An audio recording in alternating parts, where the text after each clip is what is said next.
Welkom by die Ligpunt Kerk podcast.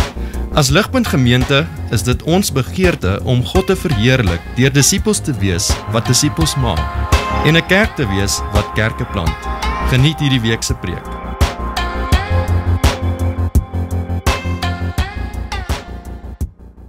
Right, nou vanaand gaan ons 'n bietjie kyk wat beteken dit as ek sê Jesus is die Here of die baas van my lewe en hoe lyk dit by die huis en in my huwelik en hoe lyk dit by die werk? Nou, ek weet nie of julle bekend is met die term van 'n afgevaardigde of 'n delegate nie. Nou, 'n delegate is iemand wat gemagtig is om in belange van 'n ander persoon of 'n beheerliggaam op te tree.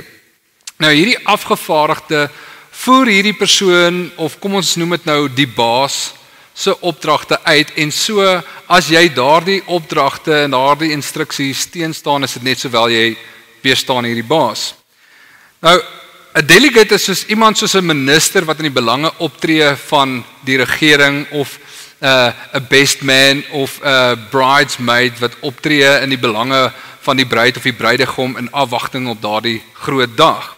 En die sad ding is dat in ons Suid-Afrikaanse konteks, as jy minister hoor, of jy hoor best man, dan dink jy onmiddellik aan korrupsie en ramppartytjies, En meeste van julle ouens wat nou hier so sit, ek het net nou so 'n bietjie met Annemieke ook hier so gechat, en ek het al met Ruben gechat, so ek weet, meeste van die ouens wat nou hier so sit, is in daardie fase van julle lewens, wat of jy staan op trou, of jy, al jou pelle rondom jou staan op trou, en dalk is trou vir jou nou net om die draai. En so dalk is jy best man of 'n bridesmaid, en dit is nie vreemd in ons kultuur dat van die genooide gaste dalk kan verwag dat jy ietsie stouts gaan reël nie. En dit is nou baie sad, maar ek meen in baie van hierdie partytjies in afwagting op die groot dag, dan is dit die best man of die bridesmaid wat sorg dat daar baie drank is, en sommige gaan so ver deur om ontkleed dansers te organise. En die vraag is, wat sê dit van die bruid of die bruidegom? Ek meen, hulle het jou geken, hulle weet wie jy is, en hulle het jou toevertrou om die dingetjies reg te kry vir hierdie groot dag. So 'n afgevaardigde of 'n delegate is nie net verantwoordelik om die wil of die instruksies uit te voer van die gesag wat agter hom of haar staan nie, maar hy het ook 'n impak op hoe die mense daardie gesag sien. So, hoekom sê ek nou vir julle al hierdie dinge? Die rede hoekom ek dit vir julle sê is omdat ons teks eintlik vanaand nie by vers 18 begin nie, maar eintlik by vers 17. So ek wil vir julle daai teksgedeelte daarso lees. Ek dink dit sal op die bord verskyn. Kolossense 3 vers 17 wat sê, en wat julle ook al doen, in woord of in daad, doen alles in die naam van die Here Jesus en dank God die Vader deur hom. En dan volg, vrouens, wees aan julle mans onderdanig, mans, julle vrouens lief, etc. So, jy wat 'n Christen is, doen alles, en dit beteken alles wat by jou mond uitgaan, en alles wat jy met jou lyf verrig, of dit nou 'n baksteen is wat jy optel, of 'n WhatsApp is wat jy tik, of 'n lat is wat jy swaai, of 'n party is wat jy reël, alles doen jy in die naam van die Here Jesus. So, jy is sy delegate, jy is sy afgevaardigde, sy verteenwoordiger, en hy is jou baas. En jou baas wil hê dat jy sy wil moet uitvoer as sy verteenwoordiger. So, nou, ons het nou in hierdie reeks Jesus plus niks gekyk 'n bietjie hierso, hierso val hierdie ding af. Ekskuus. Ons het nou so 'n bietjie gekyk wat beteken dit as ons sê, wat beteken dit as ons sê Jesus plus niks? Wie is hierdie Jesus wat ons nodig het? Ons het niks meer as hom nodig nie, en niks minder as hy nodig nie. Ons het gekyk na sy CV in Kolossense 1 vers 15 tot 20. Ek meen, hy is die skepper van alle dinge. Hy is die baas van alle owerhede en magte, Kolossense 1 vers 16, 2 vers 10. Hy is die hoof en die kop van sy liggaam wat die gemeente is. Kolossense 1 vers 18. En sy lewe, hierdie is belangrik. Sy lewe is jou lewe.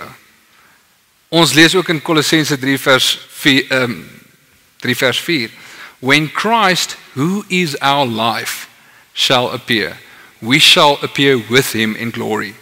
So wanneer Christus kom verskyn, ek meen ons sien uit na sy wederkoms, maar weet jy wat? Jy kom saam met hom.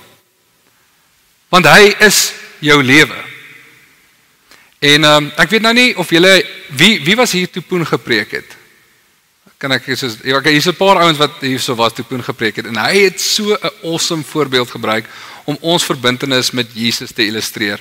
Ek kon daai nog, hy het ietsie gesê van, ons is verbind aan Jesus, so Siamese tweelinge verbind is aan mekaar. Jy weet, as die een besluit, hy gaan links, dan gaan die ander ene ook met links gaan. As die een besluit, hy wil regs gaan, dan gaan die ander ene ook met regs gaan. Hulle deel dieselfde bloed, hulle is so verbind aan mekaar, hulle deel mekaar se lewe. En op 'n soortgelyke manier is ons nou ook verbind aan Jesus. Ons deel sy lewe. Sy gees wat in hom is ook nou in jou. En dis sy gees wat jou lei wat om te sê en wat om te doen. So jy is Jesus se verteenwoordiger, jy is Jesus se delegate, sy afgevaardigde, jy is sy lyf. En dit wat jy sê en dit wat jy doen, het 'n impak op hoe mense reageer as hulle die naam van Jesus hoor. So die vraag is, hoe lyk dit by die huis, hoe lyk dit by die werk? Want dit is die twee grootste areas waar ons meeste van ons lewens spandeer. En ek wil sommer van die begin af sê, ek praat nie hierso van 'n tipe van 'n sinless perfection nie. 1 Johannes 1 vers 10 sê vir ons, if we say we have not sinned, we make him a liar and his word is not in us. Alright.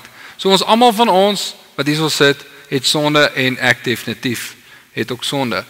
Maar jy kan 'n voorbeeld wees van God se reddende genade as jy wegdraai van hierdie verkeerde lewenstyl en begin bekeer na hierdie lewenstyl wat Jesus se lewe kenmerk, en op daardie manier kan jy vir Jesus verheerlik.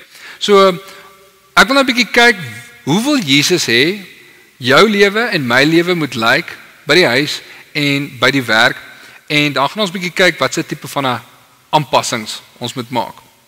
Alright, so voordat ons wegspring en diep insak in hierdie teks in, wil ek net 'n paar dinge noem. As jy weet, kyk so 'n bietjie saam met my daarso na die teks en sien saam met my raak dat eerstens die Bybel duidelik onderskei tussen vrouens en mans. En dis nogals weird dat ek dit actually moet uitlig, maar in vandag se tyd moet jy dit uitlig. Dit is nie asof jy macho het in hierdie kant van die skaal en feminine hierso het en jy somewhere in between nie. Jy's of 'n vrou of jy's 'n man. Tweedens, daar word net twee geslagte genoem. Alright? So jy's of die een of die ander ene, daar is nie meer nie. Alright? Derdens, daar word spesifieke opdrag gegee vir vrouens en vir mans wat vir ons wys dat ons verskeie rolle moet vervul, en dan laastens dat die teenoorgestelde geslag binne die huweliks konteks funksioneer en nie dieselfde geslag nie. So hierdie is God se design. Dis sy ontwerp en dit werk. En ons gaan 'n bietjie later daarna kyk. Right. So kom ons kyk nou 'n bietjie na die struktuur van die teks. Die teks lyk basies so, hoe lyk dit as Jesus jou Here is in die huwelik, vrouens en mans? Hoe lyk dit as Jesus jou Here is in die huis, of jy nou 'n kind of 'n ouer is, en hoe lyk dit as Jesus jou Here is by die werksplek, of jy nou 'n werknemer of 'n werkgewer is? Right, so kom ons eers by die eerste paartjie, die vrouens en die mans, nê? En ek dink hoekom hierdie opdrag tot onderdanigheid so scary is vir baie van die vrouens, is omdat ons mans nie regtig 'n baie goeie track record oor die geskiedenis het nie. Ek meen, ons mans kan baie baasspelerig wees, ons kan baie selfsugtig wees, baie van die mans kan baie gewelddadig wees, En ek dink party meisies se paas is so, en jy het dalk groot geword in 'n huis wat jou pa dalk so is, en jy is bang vir so 'n tipe van opdrag, want jy wil jouself beskerm. Alright. Maar aan die ander kant, word hierdie opdrag juis vir baie vrouens gegee, omdat hulle op hulle mans se koppe wil sit. Alright, so ek weet nie, jy weet of julle weet, maar in die ou dae het die dames hoedens kerk toe gedra, om hulle as 'n simbool om te wys dat hulle onderdanig is aan hulle mans nie. Alright? Maar hierdie ding het baie vinnig ontaard in 'n fashion statement. Soveel so dat hierdie tannie se hoed so groot geword het dat die gesin wat agter haar sit nie die dominee kon raak sien as hy preek nie. En so daar het so gesegde ontstaan, sy dra die hoed by die kerk, maar sy dra die broek by die huis. So dit help nie dat jy uiterlik hierdie dinge doen om onderdanig te lyk nie, maar kyk agter daai geslote deure, dan klap daai sweep nie. Alright? So hierdie probleme, of dit nou 'n baasspelerige of 'n dominerende man is, of 'n vrou wat op haar man se kop wil sit, hierdie probleme kom alles van die val af. Toe ons besluit het, ons verwerp God se woord. Ons verwerp sy plan vir ons lewens. Sy design, ons gaan dinge nou op ons eie manier doen, ons gaan dit wing. En ek wil graag vir julle lees uit Genesis 3 vers 16, ek dink dit gaan daarso op die bord kom. God praat daarso met Eva, die mens het nou net geval, hy spreek hierdie vloeke oor hulle uit, en dan sê hy hierdie ding, en hy sê vir Eva daar, en na jou man sal jou begeerte wees, en hy sal oor jou heers. Nou, die woord begeerte verwys nie hier na 'n seksuele begeerte nie, so asof dit nou 'n straf sal wees, dat my vrou my lyf sal begeer nie, jy weet, vir my of vir haar nie, okay? So, as jy gaan kyk na die volgende hoofstuk, in hoofstuk 4 vers 7, dan sê God daarso vir Eva, of hy sê vir Kain, hy sê, die sonde lê en loer voor die deur, en sy begeerte is na jou, maar jy moet daaroor heers. Nou dis dieselfde woorde wat hier gebruik word in Genesis 3 vir begeerte en heers. So die Hebreëse woord teshuka beteken om te begeer, om oor iets te heers. Soos wat die sonde se begeerte is om oor Kain te heers, so gaan die vrou begeerig wees om oor haar man te heers, maar hy gaan reageer deur om oor haar te heers. En baie keer deur middel van geweld. Maar in Christus is die oorspronklike bedoeling van die huwelik herstel.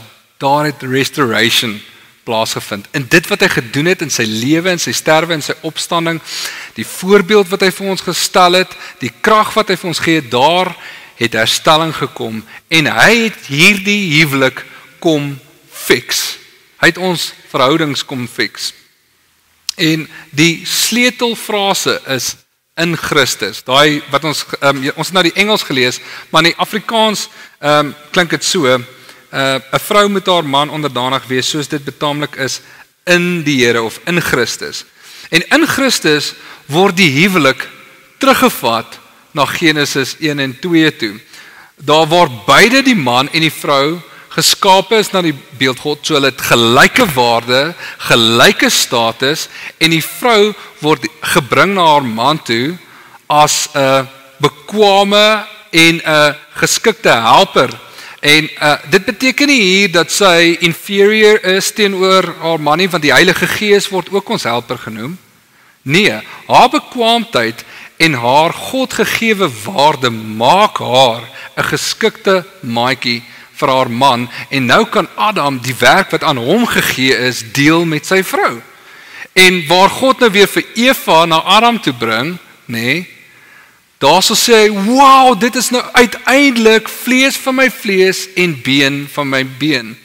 So jy sien duidelik hierdie vorm van gewillige, bekwame intelligente onderdanigheid van die vrou teenoor haar man. Sy is sy helper, sy awesome helper wat die Here vir Adam gebring het. En dan aan die ander kant hierdie opgewonde, borrelende, dankbare liefde van die man teenoor sy vrou, in kontras met Genesis 3 waar die vrou op haar man se kop wil sit en die man sy vrou wil oorheers. Ons is gemaak vir komplementariteit, nie vir kompetisie nie. Ons is nie gemaak om met mekaar te kompeteer nie. Ons is gemaak om mekaar aan te vul. Ons is gemaak om mekaar te komplementeer. Nou, jy kan 'n broodmes vat en 'n skroef probeer uitdraai. En jy kan 'n skroewedraaier vat en vir jou 'n sny brood probeer stab. Maar dit werk die beste as jy 'n broodmes vat en vir jou sny brood sny en 'n skroewedraaier vat en vir jou skroef uitdraai. Hoekom? Want hulle is so geontwerp. Hulle lyk anders, want hulle het ander funksies wat hulle moet vervul. En so het God ons ook ontwerp. Ons lyk anders, ons dink anders, ons is anders, nie om in kompetisie te wees, wie is die beste nie, maar omdat God ander funksies en rolle vir ons het. Ons het 'n niche wat ons kan vervul. En dit werk die beste. Ek meen, hierso sit my vrou, en ons kan vir julle sê, daar waar ons besluit het, ons gaan dit 'n bietjie wing, ons gaan nou dinge op ons manier doen. Genesis 3 is 'n realiteit in ons huis dan. Dis reël. Maar daar waar ons besluit het om ons knie voor Jesus te buig, daar ervaar ons Genesis 1 en 2. Ons ervaar daai vrede, daai harmonie, jy weet, in ons huis. Nou kyk 'n bietjie saam met my na Efesiërs 5 vers 25 tot 32.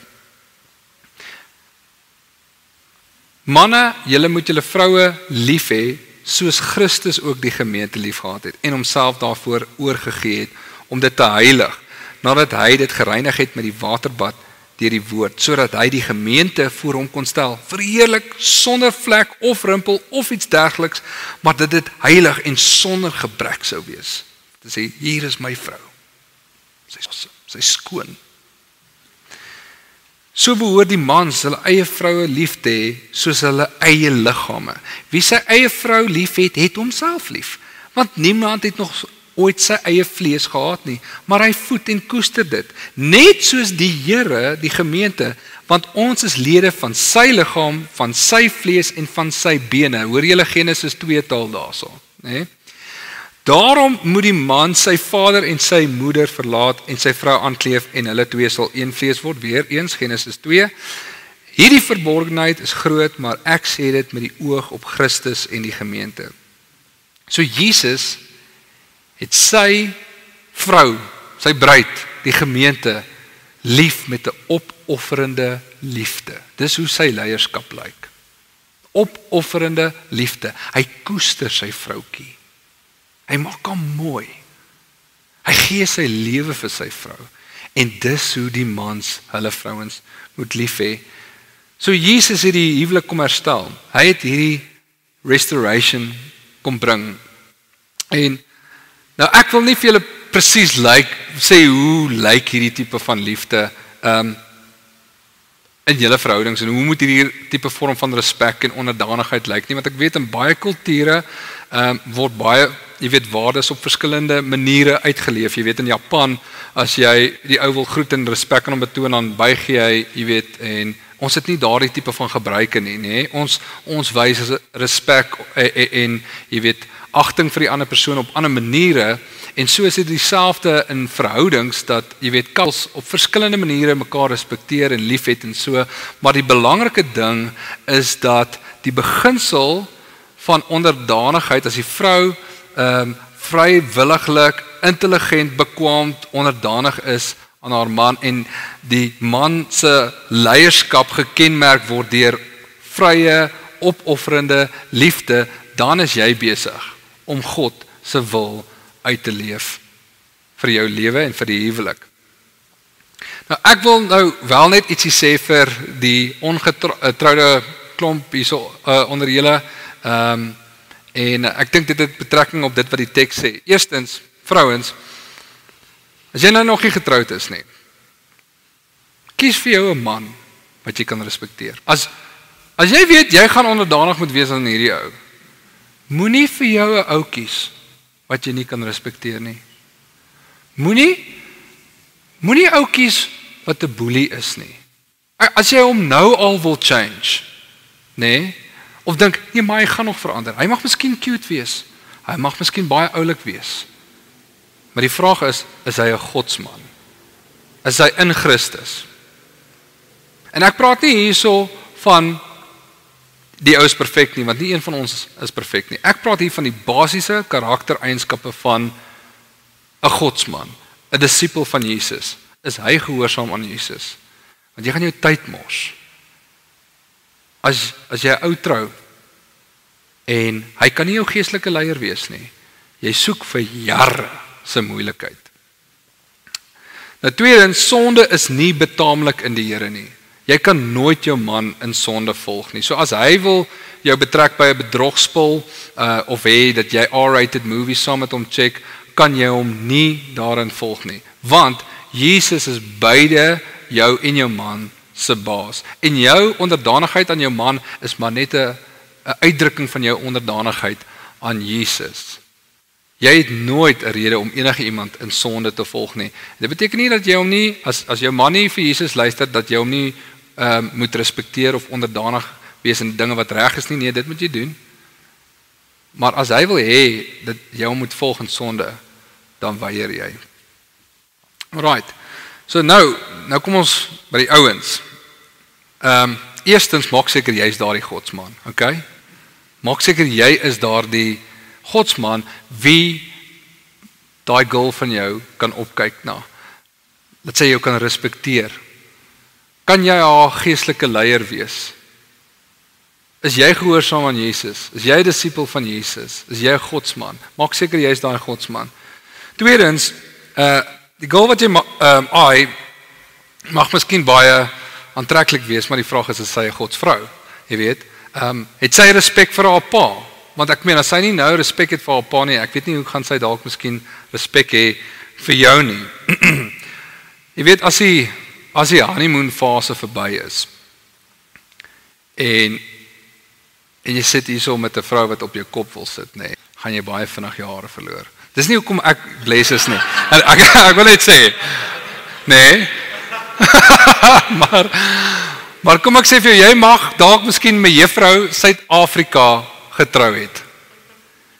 Maar as jy risie op risie gaan hê, nee, gaan sy nie vir jou mooier en mooier word nie.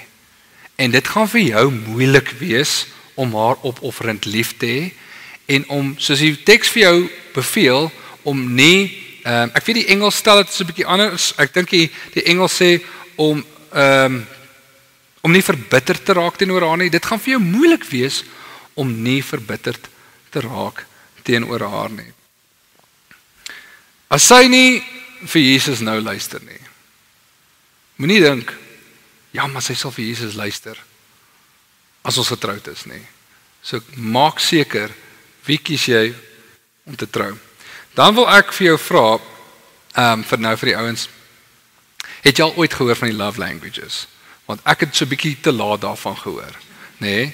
En die love languages gaan baie oor, jy weet, hoe mense liefde kommunikeer of hoe hulle voel dat ander mense liefde teenoor hulle kommunikeer. So dalk is jou love language miskien woorde van bemoediging en diensbaarheid. So jy love it as sy vir jou bordjie kos maak en as sy vir jou sê, "Yes my love, jy's great and go get them. Jy het vandag het genail by die werk, nê?"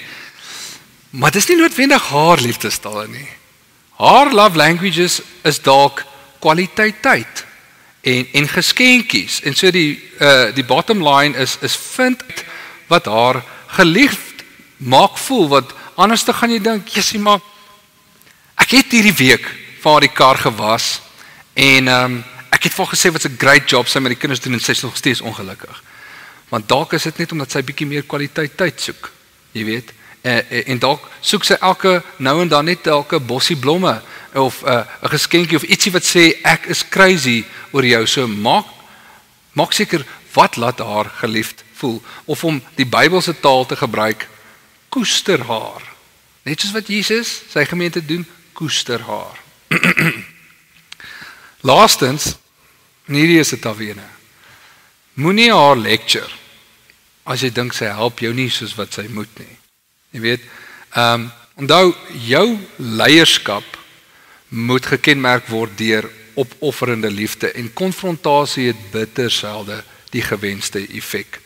Jy weet, toe Jesus wou gehad het dat sy disippels mekaar se voete was, wat het hy gedoen? Hy het hulle voete gewas. Hy het vir hulle gesê, dis hoe diensbaarheid lyk, nou wil ek hê, julle moet so maak. So as jy wil hê, sy moet dalk miskien bietjie meer die skottelgoed was, wat van jy was bietjie die skottelgoed? Wat van jy neem die leierskap in jou huis, en onthou net hierdie ding, al die werk is vir jou gegee. Sy is vir jou gegee, om jou daarmee te help. Right, so dit is nou die opdragte aan die vrou en die man, ten opsigte van die huwelik, en kom ons kyk nou so 'n bietjie, hoe lyk die verhouding tussen die kinders en die ouers. Nou, weer eens, meeste van julle ouens wat nou hierso sit, is of ongetroud, of jong getroud. Nee, so, maar ek dink, ek gaan nie verkeerd wees as ek sê, 99% van julle wat ongetroud is, dink aan troue nie. Nee, so, correct me if I'm wrong, maar ek dink, pretty much almal van julle dink aan om te trou, of jy is getroud, nee. En so ek wil motiveer dat, as jy dink aan trou, of jy is ongetroud, dan moet jy ook dink aan kinders. En hier is die rede. Ek wil net gou vandag vir julle lees, Maleagi 2 vers 15. Ek lees vir julle, daar sê die ESV. God praat hierso met Israelse mans, en hulle het heavy droog gemaak, en hy is besig om hulle aan te spreek, en hy sê nou daar vir hulle, did he, dis nou God, not make them, dis nou man en one, with a portion of the Spirit in their union, and what was the one God seeking? Godly offspring. So guard yourselves in your spirit, and let none of you be faithless to the wife of your youth. So hoekom het God die huwelik ingestel? Hoekom het God die man en die vrou een gemaak? Want hy het godly offspring gesoek. Hy soek Godvreesende kindertjies. So, as jy aan trou dink, moet jy aan kinders dink. As dit nou nie in jou vermoë is om kinders te kry nie, dit is in die Here se hande, maar ten minste moet jy bereid wees om kinders te kry, want God wil die wêreld vul met sy beelddraers, en die beste manier hoe om dit te doen, nee, is om kinders te kry, en om hulle groot te maak in die vrese van die Here. Dit is hoe jy die ideologie van God op die beste, vinnigste manier gaan versprei. So kom ons kyk nou weer na die teks. Vers 20 sê, kinders, julle moet julle ouers in alles gehoorsaam wees, want dit is die Here welbehaaglik. Vaders, moenie julle kinders terg nie, sodat hulle nie moedeloos word nie. So dit wat ek nou vir julle gaan sê, wanneer julle ouers is, bere dit, julle gaan al die hulp kry wat julle nodig het, hoor. So, julle het al die hulp nodig wat julle gaan kry. Nou wat vir my baie insiggewend is, en ek weet nie of julle dit opgelet het toe ek nou hierdeur gelees het nie, is dat kinders as verantwoordelike lidmate binne hierdie geloofgemeenskap beskou word. Ek meen, hierdie opdrag word direk aan kinders gegee. Dit word nie vir die ouers gesê, sê vir julle kinders dat, nee, daar word vir kinders gesê, jy moet gehoorsaam wees. En so, as jy jou kind groot maak, moet jy met die doel voor oog groot maak, dat hierdie kind van jou, op 'n baie vroeër ouderdom as wat jy dink, as 'n verantwoordelike gereken gaan word. En dat hierdie kind nou al die vermoë het om God te please deur om gehoorsaam te wees aan jou. En hierdie boublokke is nou al in die Ou Testament gelê. Weer eens in sy brief aan Efesiërs sê Paulus vir hulle, hierdie opdrag vir kinders om hulle ouers te gehoorsaam is die eerste opdrag met 'n belofte, dat dit goed kan gaan met hulle en dat hulle lank kan bly lewe. Nou jy as 'n ouer, ek meen, jy gaan sien, jy wil net hê dat dit goed gaan met jou kind. Ek meen, op die oomblik is my kind so 'n bietjie siek by die huis, en dit is vir my terrible, ek wil net hê sy moet beter wees, nê. Jy wil die beste hê vir jou kind, jy sal jou lewe gee vir jou kind, so 'n goeie lewe en 'n long life, dis nie 'n klein saakie nie, so leer jou kinders om jou te gehoorsaam. Nou toe ek die eerste keer vers 20 en 21 gelees het in voorbereiding, toe het hierdie gedagte by my opgekom dat kinders nie moet probeer om ouers te wees nie en ouers moet nie soos kinders optree nie. Kinders hou van gehoorsame ouers en ouers kan baie keer onvolwasse optree en ek moet sê ek maak myself partykeer daaraan skuldig. Nou, jy mag miskien dink dat ouerskap natuurlik kom. Dit doen nie. En net soos wat jy nie nodig het om vir 'n kind te leer om te lieg nie, maar om die waarheid te praat, net so hoef jy nie vir 'n ouer te leer om 'n slegte voorbeeld te stel nie. Dit kom natuurlik. So ek en Claudia het vir 2 ouerskap kursusse gegaan voordat ons kinders gekry het, want ons weet ons is clueless as dit kom by kinderskap en ouers of kinders kry en ouerskap. En so ons sukkel nog steeds daarmee, maar dit het vir ons gehelp, dit het vir ons 'n gameplan gegee en dit het vir ons gehelp om die dots te connect van hoekom kom jou kinders nie as jy hulle roep om te kom eet by die tafel nie? Want dit is actually omdat jy die hele dag lank aan hulle gekommunikeer het dat hulle die baas is. Wil jy 'n groen koppie hê of wil jy 'n blou koppie hê? Wil jy 'n baadjie of 'n truitjie aantrek? Wil jy pappies of wil jy broodjie hê? So in daardie kind se kop, is hy of sy die baas. Want hulle call die shots die hele tyd. En so, nou het jy vir hulle hierdie opdrag gegee sonder 'n keuse en hulle hou nie van opsie nommer 1 nie. Alright? So die punt is jy kan nie vir 'n kind keuses gee buite hulle morele raamwerk nie. As hulle okay is om nie 'n keuse te hê nie en dan nog steeds te luister vir jou, wel dan is hulle reg om bietjies vir bietjies keuses te maak. Alright. Baie keer en ek dink dis nie miskien in al die gevalle so nie, maar in meeste gevalle is stoute kinders die produk van stoute, afwesige en lui ouers. Ouers moet dit vir hulle kinders maklik maak om hulle te gehoorsaam. Jy kan nie net verwag van jou kind dat hy in 'n sekere situasie moet, op 'n sekere manier optree. Jy moet daai kind letterlik train. As jy wil hê hulle moet ander mense groet, moet jy letterlik gaan en sê, "Okay, ons gaan nou oefen. Ek is Tannie Sunny.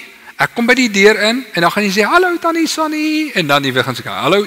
So jy moet letterlik saam met hulle deur daai motions gaan. En dit help nie, jy kom in hierdie situasie in jou laaitie het jou epically embarrassed nie. En dan gee jy vir hom die pak slaaf van sy lewe, maar jy het nie vir hom verduidelik hoe hy in daardie situasie moet optree nie. Jy het nie die standaard gestel. You lay down the law. En dan dink jy, hy moet nou optree, maar jy het hom nie ingeoefen nie. So jy kan nie iets van jou kinders verwag wat jy dit nie vir hulle geleer het en ingeoefen het nie, want dit maak hulle mismoedig. Die Engels wat ons nou net gelees het sê, "Fathers, do not provoke your children lest they become discouraged." Moenie jou kinders mismoedig maak nie. So hier is 'n paar maniere hoe jy jou kinders mismoedig kan maak. Soos wat ek reeds gesê het, ouers kan partymal baie onvolwasse optree en ek maak myself skuldig partykeer daaraan. Nou los dit vir 'n kind om 'n tantrum en 'n woede-uitbarsting te gooi, maar dit moenie by ouers gesien word nie. My pa het my geleer, 'n goeie leier is iemand met 'n sagte stem en 'n groot stok, nê? So dit beteken jy toon respek aan jou kinders, maar hulle weet waar hulle met jou staan as dit kom by dissipline. So jy behandel jou kinders met respek, want jou kinders is net soos jy in die beeld van God geskape. En jy kan hulle nie met disrespek hanteer nie. En ek bedoel nie hierby dat jy nie moet ferm wees nie en hulle nie moet dissiplineer nie, maar sê net maar, wanneer jy hulle dissiplineer, wat doen jy? Gil jy en skree jy op hulle? Verkleineer jy hulle? Want dit maak hulle mismoedig. Nou, nog 'n manier om jou kinders mismoedig te maak is inkonsekwentheid. Vandag sê vir hulle, jy mag nie die ding doen nie, maar of kom ons stel dit anders, vandag mag hulle die ding doen en dan môre dan doen hulle presies daardie selfde ding. Dan freak jy uit. En dit maak hulle mismoedig. Nou die Afrikaanse vertaling praat hier van terg in vers 21. Nou los dit vir kinders om te taart en te terg. maar dit moenie by ouers gesien word nie. As jy vir haar nou een keer mooi verduidelik het, dat hierdie ding nie die regte ding is nie, moenie aanhou en aanhou hamer op daai ding nie. Moenie haar verklein neer en spot, as sy nie die ding gekrak het nie, dit maak hulle mismoedig. En weet julle wat, nee, ek weet, party van ons kom dalk uit sulke huise uit, nee, waar jy slegte voorbeelde gekry het. Jou ouers is dalk nie Christene nie, of maybe is jou ouers Christene, maar hulle woorde en hulle aksies getuig nie van die Here nie. Eerstens wil ek net vir jou sê dat in Christus, ons het vanaand vroeër daarvan ekskuus, hoe goeie Vader God is, en dat hy vir ons geskenke gee wat ons nie verdien nie. Ek dink dit was die eerste liedjie gewees. Jy het dit so gekies, nee, vir daai rede. Yes, cool. Ekskuus, maar in Jesus het jy die perfekte pa. En Jesus is die perfekte bruid vir sy vrou.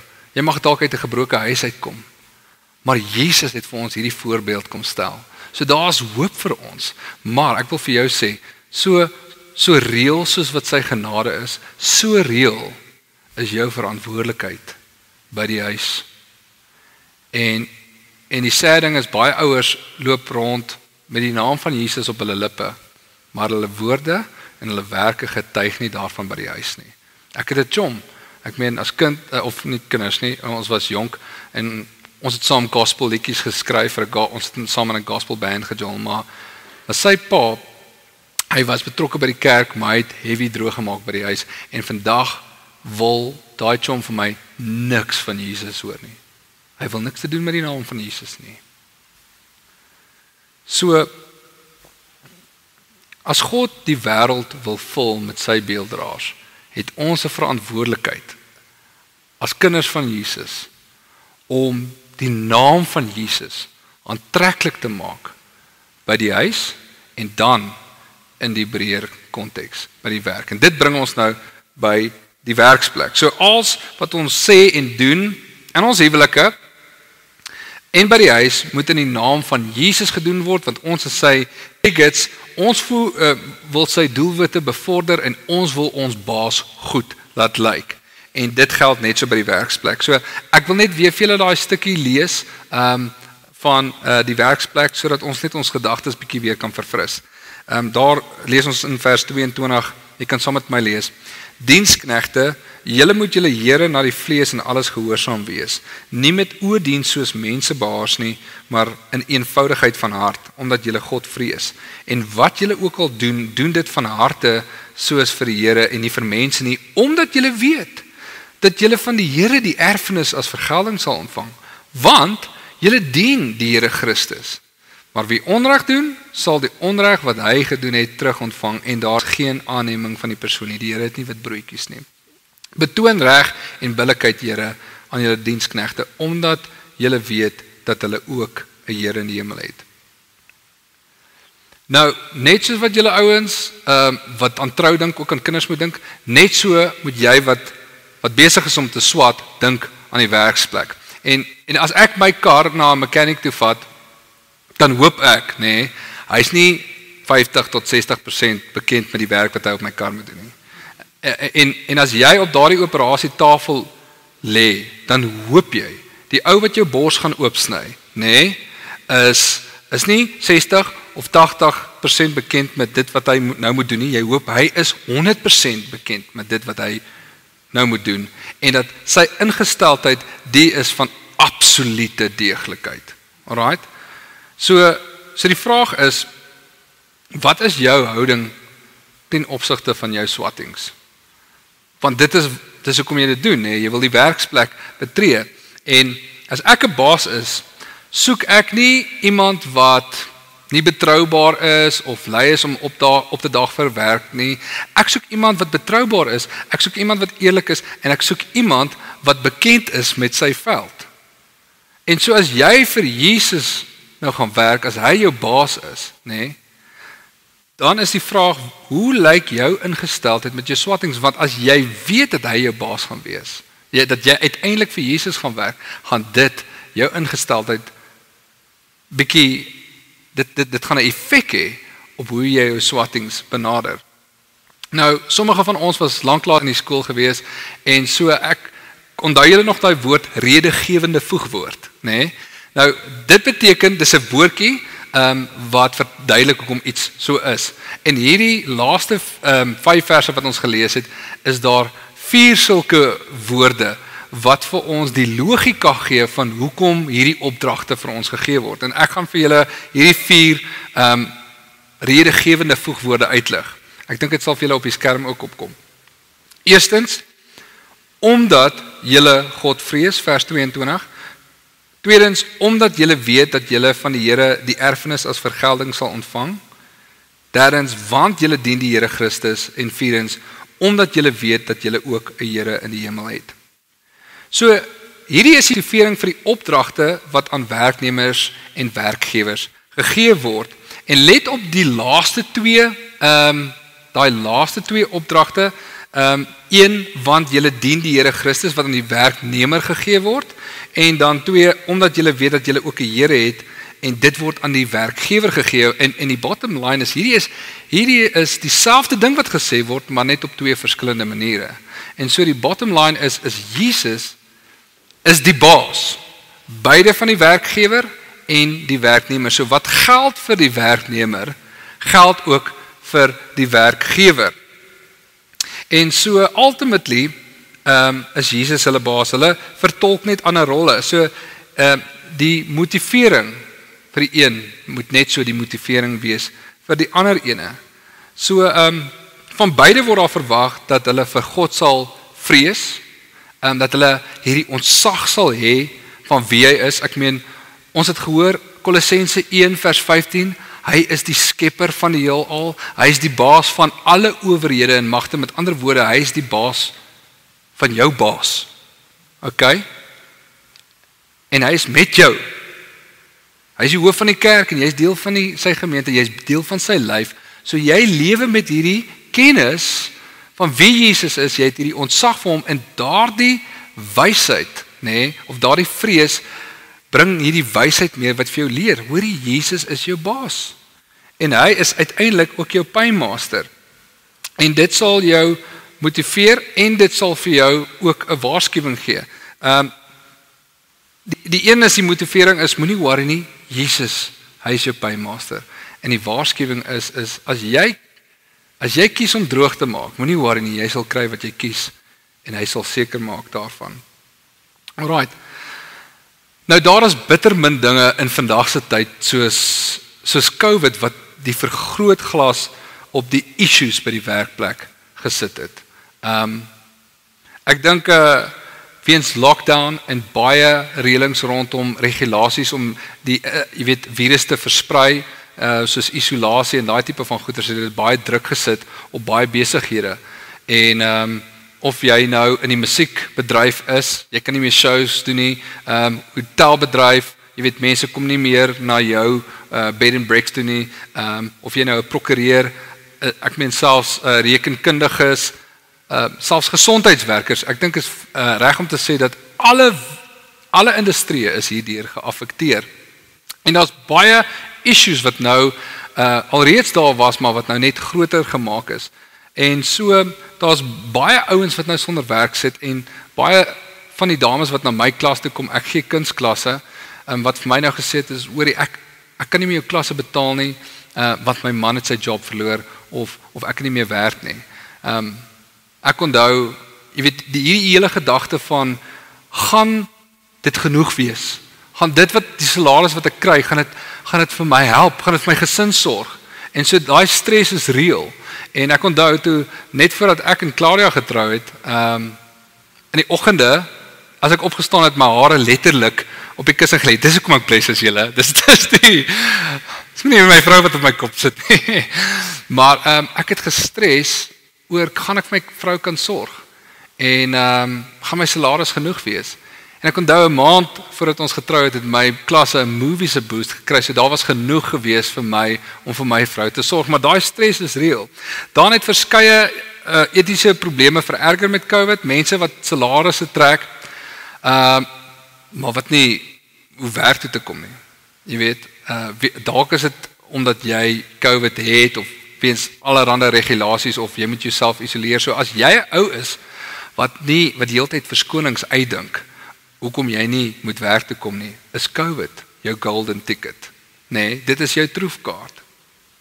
En so, as jy hou daarvan om te kla en ouens te, jy weet, redes te soek om hoekom jy ongelukkig moet wees by die werksplek, dan is COVID jou golden era. En baie mense het, jy weet, hulle murmurering, hulle outlet gevind in COVID.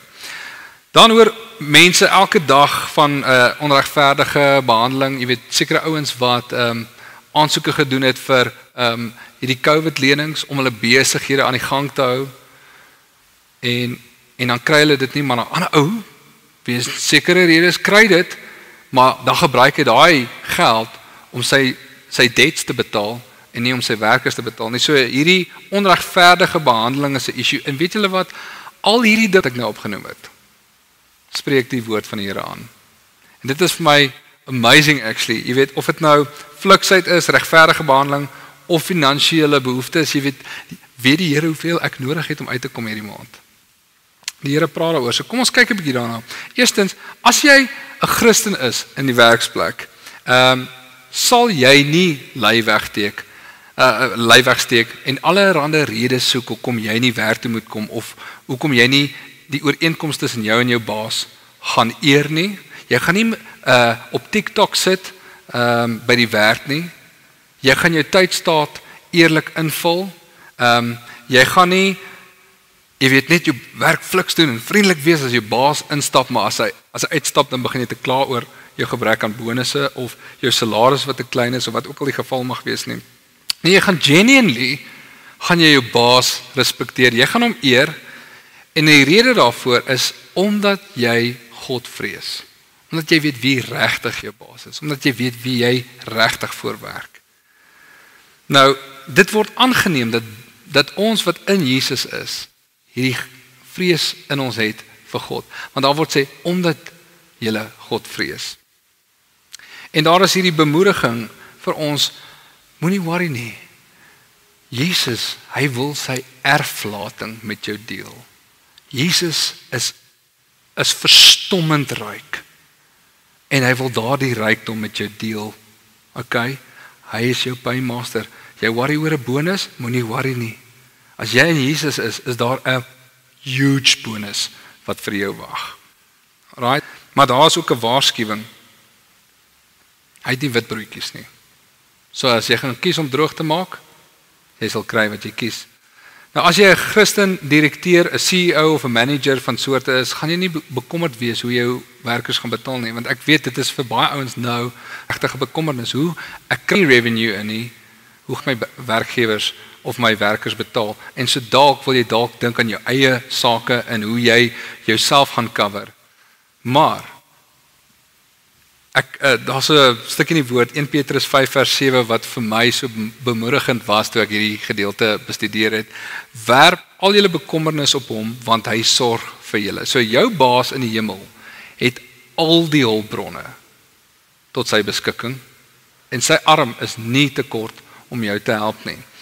Hebreërs 13 vers 5 sê ook vir ons, julle gedrag moet vry van geldgierigheid wees. Wees tevrede met dit wat julle het, want hy het gesê, ek sal jou nooit begewe en jou nooit verlaat nie.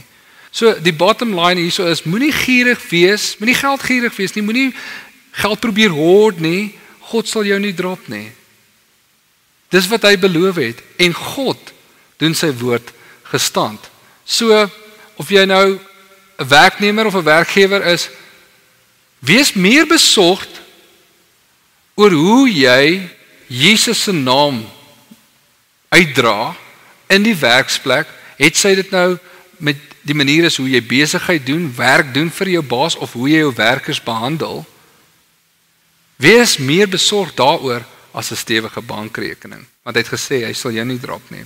Soek allereers die koninkryk van God en sy geregtigheid en al hierdie dinge sal vir jou bygevoeg word. Nou ek sluit af. Jy wil nie hê dat mense deur jou toedoen sleg dink van God sleg dink van die bruidegom nie. Omdat Jesus nie sy naam kan sit agter alles wat jy sê en doen. Jy wil nie hom laat sleg lyk nie. Jy wil nie 'n vriend van Jesus wees wat dink dit is oukei as my lewe lyk soos 'n rampparty. Hy sal oukei wees daarmee nie. Maar wat dink die mense dan van Jesus? En ek weet julle al hierdie goeders wat ons nou gehoor het, nê, is taaf, nê? En ek herken dit. En om weer eens jou agtergrond mag jy dalk nie daai voorbeeld gewys het van hoe jy moet optree nie, maar hier is die wonderlike ding. My lewe is Christus. God is 'n goeie pa. Hy gaan nie vir my sy kind alleen los en sê, "Wel, ons gaan nou maar kyk. Hoe voel dit as jy daarso by die 3 verdiepings afval nie?"